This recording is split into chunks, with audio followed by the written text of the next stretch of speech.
Welcome back to Realistic Progression 1 release, and it's time, friends. It is time to get into orbit. So we're going to go and take this first artificial satellite contract, I think. Let's just see how long it's going to take to build the rocket, though.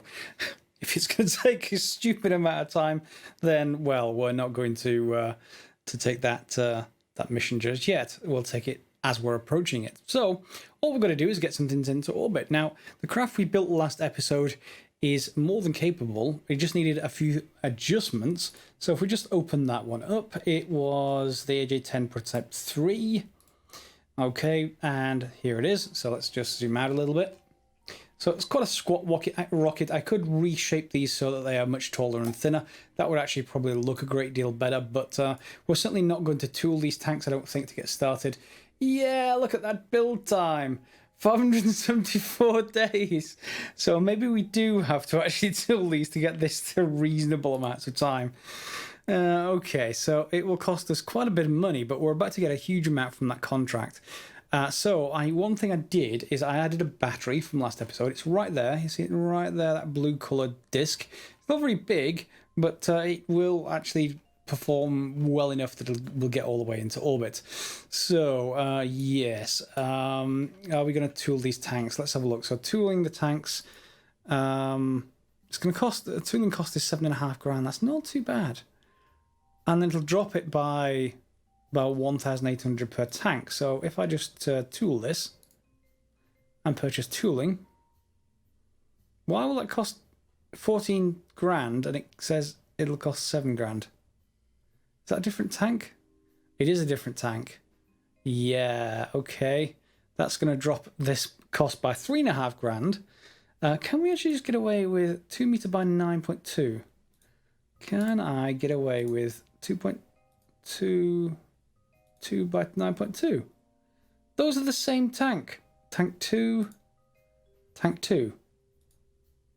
There's no difference, and it's not going to let me tool all of them. Well, let's try tooling this center tank, and let's see whether that actually tools the other ones as well. No, it's still saying tanks at the side to be tooled, although it isn't there. Oh no, hang on. That must be the upper tank. Yeah, it's going to be this one. And I don't mind tooling that tank because we can reuse that until this technology actually goes up. So that one will save us as well. So this is down to $7,000 now. That's spent like 20 grand of cost, but you'll notice that our time to build has dropped down to 323 days. Now, some other things that will cost a lot less if we do them is this battery. So we can tool that. That will cost us 13 grand, but will drop us quite significantly down. The interstage fairing, the nose cones as well. So let's just tool all of them. We should be able to afford this. Cost dropped us into 3.2 K, that is, and we have 100 grand left to spare. But you'll see our build time is now down to 79 days. Much more reasonable. This thing is an exploratory craft. It does not have any science on board. We should get science for actually doing this, but let's just check the staging through. So we have 3 engines on the bottom with 2 verniers. We have our towers. We have separation of the 2 boosters. We have separation of the upper stage, along with firing of these, pushing us away, and then firing the main AJ-10, and then the 2 top stages. This whole thing is designed to fire all the way up, so it's never going to be coasting at any particular point. Very important with early stages, because coasting, you need something for realignment, and that needs RCS. You don't have control wheels, certainly not this stage of technology. One thing I will, however, say is that in here we have this avionics, and someone did send a comment that I had this down as tonnage 10 tons. And its mass is 398 kilograms. So what I could look at is also, I should be able to buy the upgrade to this. So configure. Yeah, and you see it says booster, but we can purchase post-war avionics. And let's just change that. Okay, and can we change configuration now? Is it still booster? No, so that is fine. Does that mean I can bring the tonnage down? No, it's now 15 tons minimum, but its mass is lower. Let's just change that back again, I think. Switch to start. Yeah, so its mass is lower for the same tonnage. Let's bring it down. 398. And if we change that to post-war avionics, it can handle 15 tons, but it's down to 288. And any mass savings that we can actually do on this will pay us benefits. So I'm going to do that. And yes, we're down to 90 grand. That's shortly not going to become a problem. So let's save that back off again. And let's build this. Then we can go and pop out and go and, well, pretty much accept that mission. From the mission control, first artificial satellite. So we need to get it above 150,000 meters, 150 kilometers, and be in stable orbit for 2 minutes and transmit science from low Earth orbit. We should have a tiny amount of science from that very, very top avionics unit. So hopefully that will actually do the job. Anyway, we're going to get given 500 grand and 180 grand for completion. So take that, 591,000. That's looking much more healthy. Now we have to basically fast forward this AJ10 prototype 3, and I'm going to skip forwards so that the flashing on screen doesn't disturb anyone who has epilepsy. Back in a second. Here we are on the launch pad, so we just need to wait for our tanks to fill by the pumps in the 2 launch towers. So up they're going to go, they're now full. Okay, we can put that away for a second. You'll notice how much electric charge we've got, 22,000. That electric charge drops quite a lot when we're in the first descent phase, although that avionics upgrade may actually help. Although, you know, we got 2 upgrades. I should have actually upgraded that bottom one as well. We'll do it later, but that's still the more inefficient sort of avionics. So let's upgrade that. So engage the autopilot. Now you'll see here, we're going to actually send our final flight path angle to be, I'm going to set it to 10. Or do I want to set it to 11? 11 will do the job. Okay, so look at these parameters. 90, 110, 11, 55.1. That can be 55 as far as that's concerned. It makes no difference there. So easy enough to remember and write down. It's specific to this rocket, so don't try and do this elsewhere. And don't try and physical time warp forwards when you're going up. At a certain speed, it becomes a little bit unstable, but should be able to recover. So we're going to just zoom out for this because this is going to be incredibly loud. Okay, and off it then goes. And that should be heading up quite fine. Oh, that is... it did decide to auto-rotate. And it spun itself around 180 degrees. However, that is fine. It should head off on its way. And it's going to head up and over, and you should be able to join me much higher, because you've already seen this. It's a very similar craft. It just needs a couple of changes. But you're going to want to watch for this as you actually get into the upper stage. So let's fast forward for upper stage. Well, I am going to show you the separation. It does look quite good when it separates, so we'll show this, but I will have to zoom in at the last second because it is quite loud. So in it comes. That should shut down now. Away they go. And our sustainer should continue. You'll see it's at 1 thrust to weight ratio right now, so it will continue to head upwards and outwards. Its APO is already up at 160, so let's fast forward again until this second stage, if you like. Whichever way around you want to count these. Our sustainer stage is ready to burn out. And in the last few seconds here, we've got 15 seconds left. You'll see the time to APO is now just increasing, which is exactly what we want. And we should end it with second stage burnout. So off we go. And MechJeb should take over once it runs out. Separation and burn. And we're still inclined at 11 degrees. That's important. Don't change that yet. What you actually want to do is watch this time to APO now. You'll see it's still decreasing. At a certain point, you're going to get it so that our time, our fuel remaining, and this are going to equal each other. And as soon as they do, you'll find at that point you can just change to 0. Change this angle to 0, and you'll be perfectly fine. Now you could even go past the APO to be even more efficient, but this just makes it easy to actually remember. So right now this is still counting down, but it's counting down slower than our fuel, so we can actually speed up our physical time warp forwards, that is, at this point until they're sort of closer. So I'm just going to watch my time on the Delta V stats. You'll see the time to APO has pretty much stopped now. So it's now increasing again. So I'm going to change this to 0 right now. Okay. So now we're exactly on 0 degrees inclined to the horizon. You see we are still going up. That's fine. And now we have basically 40 seconds of fuel remaining, at which point we have our 2 upper stage to take us into orbit.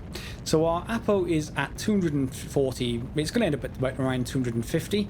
What we'll find is it'll rapidly change. You'll see very shortly, we'll get to that point. But what's going to happen is we're going to enter into an orbit, but because we can't control these upper stages, this side of the orbit is going to be at around 250. The other side is going to end up being maybe 1,000 kilometers out. Depends just how well these upper stages actually do. So here we come on the our AJ10 stage dying. That's fine for now. So that's stage 1. Okay, and stage 2, and we're in orbit. Okay, and we also want to analyze telemetry and transmit, because we need that for the mission. And let's take a look at our missions. So we've got uncrewed speed record, and we have, okay, we've transmitted science. And now all we need to wait is 1 minute 36 for it to complete. Last couple of seconds, and stable orbit. That's our first artificial satellite. This thing will stay up here forever if we want it to. Well, I don't necessarily want that. I actually want to just get rid of it. So range safety as it is, because we don't want junk in space. Well, yeah, this would make it worse. This would make it horribly, horribly worse. We don't want bits in space. That's just not how it works. Anyway, this perfect explosive renders and vaporizes this entire thing into nothing. There is no junk. Okay, clear. No junk in space. So let's take a look at what changing that avionics actually does for us. So again, this is quite a large avionics unit. So the stage we're looking at is the stage 4 right here, 2611 meters per second. Although it may well change everything else as well, but that's the main one that's going to be affected along with everything else. So let's just change that over. So 2611, let's change configure, change to post-war avionics, and actually let's just go back to the booster. In fact, this one is close. This booster should be brought down in size. The rocket is, well, it says 60 tons, but that's before it fills. It's something like 90 tons once it fills. So let's bring that down. Let's leave it around that. So that's 2 tons of mass. We can bring it up, I guess, to around there. 1.8 tons of mass. And now from 2611 it's jumped to 2989. That's quite good. That will get us into a much better state, and we should end up with a higher thrust to weight ratio because this is now much lighter. So let's just take a look. To get 92 tons on the first stage, what would it actually weigh? Configure, go back to switch to start, and let's just bring this down to 92. Yeah, 3.6 tons. It's basically double the weight. So we can halve it, obviously, and end up with a much, much better rocket from that. So there we go, 92 tons, 2989. And we'll start to get to the point where we don't need these boosters. The boosters are there sort of as an afterthought. In fact, we can probably just take a look at the other rocket. In fact, we can say this is prototype 4.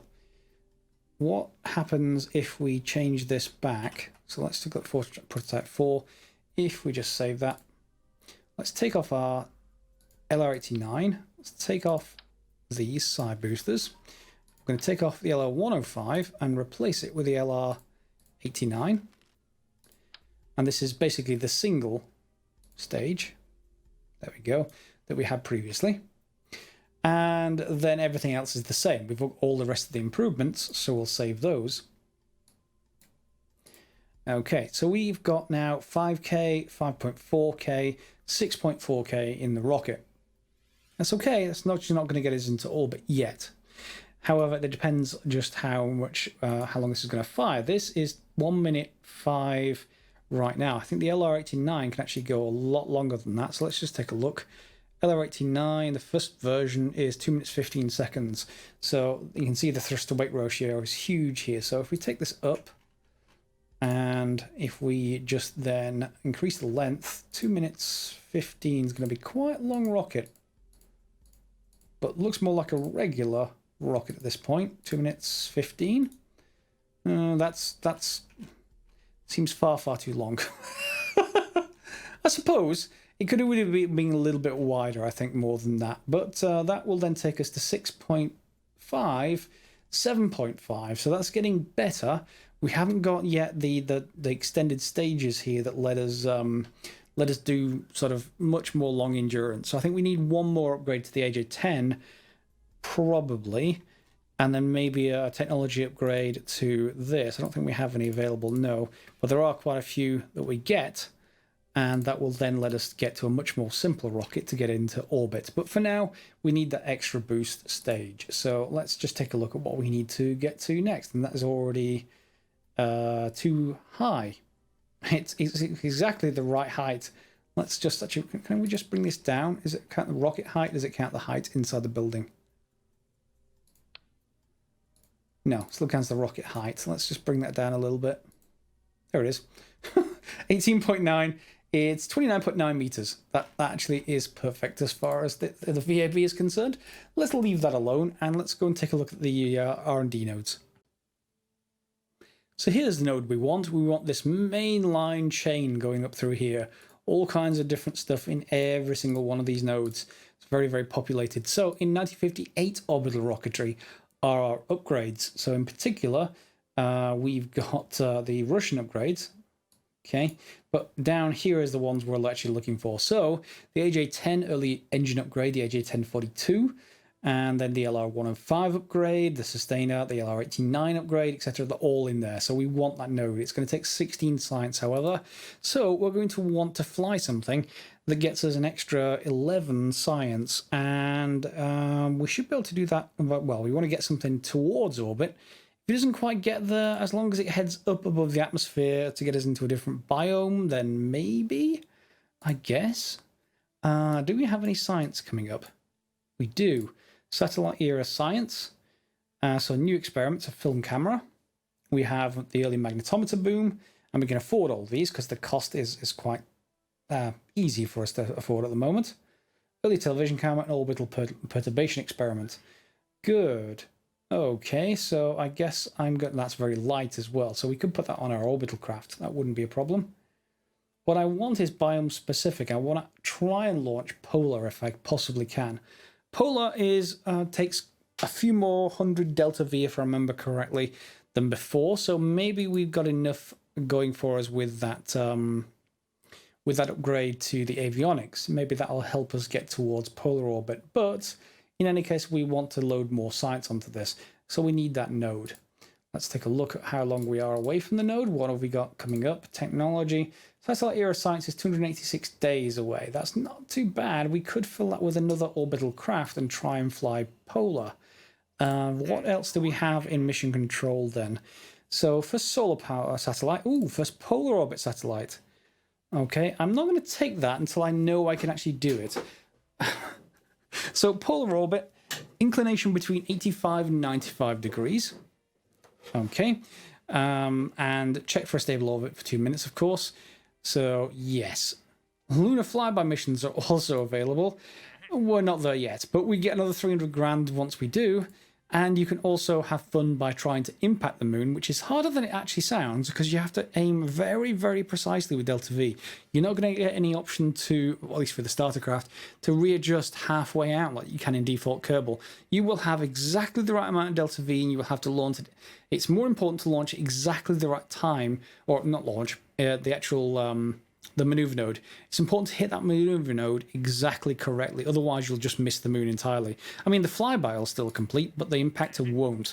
You'll just head off into space. Which is fine. The junk doesn't come back. It doesn't come back into orbit. It just orbits around the sun. That's I guess, less of a problem when you have, cars out there and stuff like that. Anyway, so polar orbit should be the next thing we head for. Let's actually see on a simulation whether we can actually do that. So let's just drop into here, or whether we need, you know, some more changes to our craft.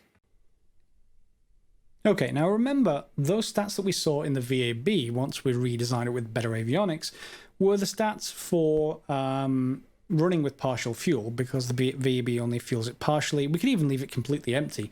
That would be more realistic, and then you fuel on the pad. I much prefer that approach. So if we, with any modders, or particularly Nathan Kell, or anyone else who wants to make RSS more realistic, make them always just basically fill up on the pad, and then don't have the check in the VAB. That would be even nicer. But anyway, now the Delta V stats have changed because we've fully fueled up. Well, here we are, fully fueled.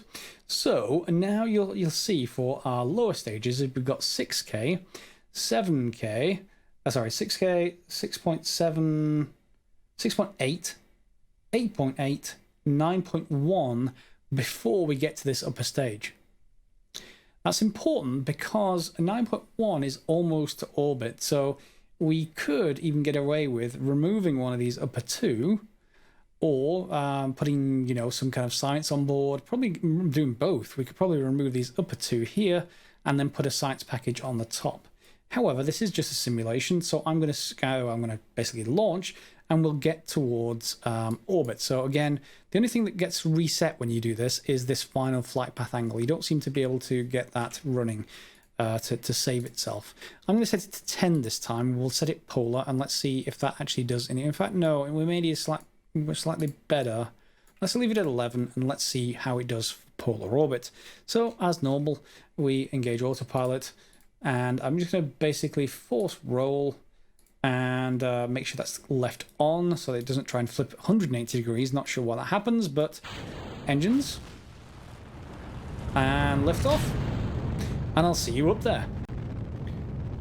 Do remember to change this orbit inclination before you lift off. We sort of had to do a little bit of a dog leg. We started out heading out one way and then head the other. Hopefully it won't affect it too much, but anyway, I will see you up further up into the atmosphere. And here we are approaching sustainer burnout. Main engine, well, yeah, it is main engine cut out. There it goes. And AJ10 is going to take our way. We're now at 1 minute 26 to APO, but we should be okay. That's only decreasing very slowly. So because of that avionics increase, I already saw further back down in the atmosphere that we're flying this better. So we could fly a lower flight path angle than this. It takes, again, playing around for each rocket change that you make. The more efficient you make it, the lighter you make it, the easier it gets to be able to do this. And later on, we'll be flying much right now we're lofting quite high. We'll get much further down into the atmosphere later on with rockets. However, for now, you'll see we're coming to a halt on time to APO, and our time is coming in. So we will do just fine right now if we just change this to 0. Okay, so just as before, we've realigned ourselves because we do have control. This does gimbal. You could put in an extra vernier if you wanted roll control. We don't necessarily need that right now. And off we go around the planet. So we can't tell right now, but we should be able to deal with orbit. We're coming at -3.7, so I'm going to skip forwards until this runs out, and let's see how close to orbit we get, or indeed all the way into polar orbit. And with 4 seconds to go, we should be okay from here. So let's see this separate, and off that goes. There we go again. So yep, we're able to get polar orbit with this thing, quite high polar orbit as well. So yeah, we're in space near Earth's water. And now we're going to go up, presumably over the top. Yep, so we would go over the poles. If we had enough battery on this upper stage, it might be good for it to carry science with it, but the battery was with the AJ10 stage further back, and that's gone away now, so we don't have battery. We have a little bit of electric charge left, enough for us to get telemetry, but we do have multiple biomes. So we've got the forest biome heading this way, and we should end up with polar biomes as well. So load up something with science and see how you get on, really.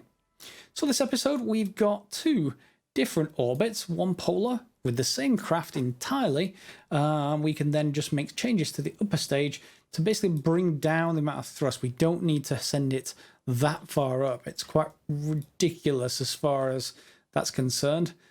Quite far out here by comparison to what we normally do. Of course, we could send this up as a sounding rocket and it probably would just leave. Yeah, we probably wouldn't see it come back down anytime soon. Anyway, let's head back to the VAB because there's one just quick thing I wanted to check, and we should just terminate the simulation here. Yeah, and head back to the VAB. So we flew the normal orbit live, with an actual craft, not in simulation mode. Polar orbit in simulation. I'll then be able to fly the polar orbit live, but you've seen it before, so there's less pressure for me if I do it during a simulation. And then let's just take a look quickly at this prototype 4 that I saved. Did I actually fuel up that center stage? Because if I didn't, the figures will be wrong. I didn't fuel it up. So let's just see what this is like. So what's our total delta V? So atmospheric and vacuum, so up to 7.8. If we increase this now, it's 8,900. That's very, very close to an orbital craft. Yeah, and but it only just takes off. Okay, that's because the extra fuel is there. That's just why it looks too long. If we bring this down, let's bring the length of this thing down. We want 2 minutes 10, don't we? 2 minutes, was it 10, 15, something like that? What's the total time? Whoops, not gimbal, engine. 2 minutes 15. So for its rated burn time, which isn't necessarily what we might want to take this a little bit further. 2 minutes 15. Okay, so that looks more like its prior state, and that still gets 8.1. That's fine. So it's fully fueled, 8.1. All I did previously, I increased the tank size, and I shouldn't. I should have just fueled it up. It's perfectly fine like that because it's much shorter, and indeed it's underneath the weight limit of the VAB, so that's fine as it is. So 8.1. Yeah, we have to beat that in future versions, and we can just beat that by making it lighter really as much as possible. Can we actually make it lighter by bringing down the avionics? If we have this craft is entirely 45 tons, and if we just take off this stage, take off, what are you now? You're 3 tons, so it's 42 tons, so 43 with a bit of redundancy. Let's bring down this configuration. Are you still in the previous config? Let's just take a look. No, you're in post-war avionics. So we can bring this down to, what did I say? 42, 43 tons, something like that. 44, 43 tons, something like that. So we're now 8.3. Can we bring down the size of this thing without impacting the cost too much? It's getting cheaper. Getting more expensive. Okay, let's see how cheap we can actually get this. That's fine. And now 8.5 just by making that really, really tiny avionics stage. But still can handle 43 tons just fine. So we're getting there. And it has a takeoff thrust to weight ratio of 1.7. That's actually really quite fast. 1.5 is more normal, but it's still just fine. So that first stage has 5,000 delta V just by itself. And yeah, so that's going to be pretty good. Let's just remove the tanks and just double check. Kerosene, 5,008. Remove, try the other mix. 5,006. So let's go with the 5,008 option. So yeah, prototype 4. 8.5 will not take us into orbit, but it's close enough that a technology upgrade will probably increase this to be orbital. However, what we may end up doing, and we'll do this with the prototype 3, is just because this is more capable, it has these 2 side boosters that will take it quite high. So if we just temporarily bring this up to full, just so we can see the full figures. And then this is now 97 tons, which means I need to have this at 90, I don't know, 96, something like that. Can we bring this down in size? We can. That should make it better. So what was it previously? 10,300. So that's getting a bit more expensive. That is reasonable. So 10,453. So that's, again, a bit of a sort of slight boost to this whole craft. And I think from this point onwards, if I want to launch something into orbit, we can play around with what we put up here. We can just dock something else to the top of this, and we could make it a payload fairing instead of an interstage if we needed to, if it wasn't streamlined, to put a science package on board. We may not be able to get the AJ-10 into orbit all by itself, but it's close. Let's see, 6.8, 8.8, 9.1 with just the AJ-10, and of course that depends what's on top. So a very, very light top stage will probably get that maybe into orbit. We'll see. In any case, that's for future episodes. So this episode, we've got the regular orbit done. First artificial satellite. There is a solar-powered satellite contract. There is a polar satellite contract. The polar satellite isn't as much as the initial satellite one. It's only, was it like 28 grand or something like that? But you'll see we need to fly this more because we spent so much money on actually tooling it. So we may as well fly it at this cost versus the actual cost we get for those missions. It's actually quite efficient. One last thing that I'll say is just dropping out here for a second. We can possibly now upgrade some more of our base. And of course, when we do so, that station may be out of action for a time. So it will be 300 grand to basically have patch conics and the power of our deep space network, i.e. how far out we can contact craft, goes up. And I think we also need the mission control upgrade as well. Yeah, so both of those, conveniently enough, are 500 grand. Remember, we got 500 grand for actually accepting that mission. So I think we're going to have to go for them anyway. So we're going to go for that one, and we're going to go for that one. Unfortunately, they're not instant. They will take time just like anything else. So if we have a look in here, technology, you'll see they are years away unless we actually spend more points into various speed upgrades. Do we have any upgrade points? No, because we need more science. Every time you basically unlock a node in here, you'll get more upgrade points. So to get that, we need more science to get this node. And we have our science coming up from here. So the science is only 2/3 of a year away, something like that. We'll get that just by flying that polar mission, but I'll do it all off camera. And then when we come back next episode, we'll probably take a look at some of those science experiments and a new science launcher just by redesigning the upper stage if we can. Depends how heavy the science experiments are. We can't really transport much into orbit right now. Much later, you'll get much more heavy vehicles transporting multiple tons into orbit quite easily. However, we can't.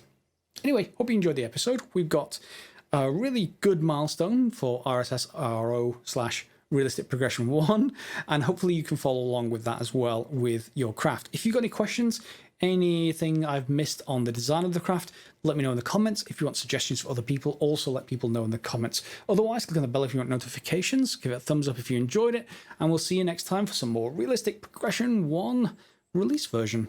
As always, guys, thanks for watching.